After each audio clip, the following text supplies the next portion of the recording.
Hello and welcome to PowerBench.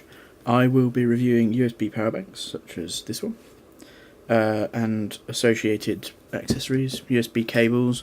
I'll be testing the cables that come with the power banks, and I'll be doing some instructional videos on how the testing works, what equipment I'm using, best meters and DC loads for this sort of work, with the intention of everything being reproducible at home if you have the right equipment.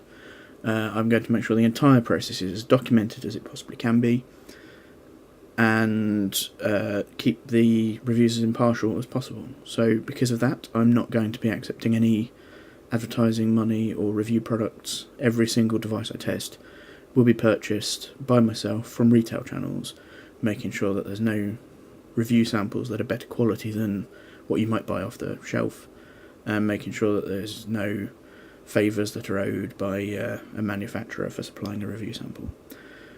You can support this channel by subscribing. That would be greatly appreciated, and there'll be a link to the Patreon site where you can support me for a small amount of money every month. Everything that people donate through Patreon will go towards buying more equipment for test, and that would be greatly appreciated.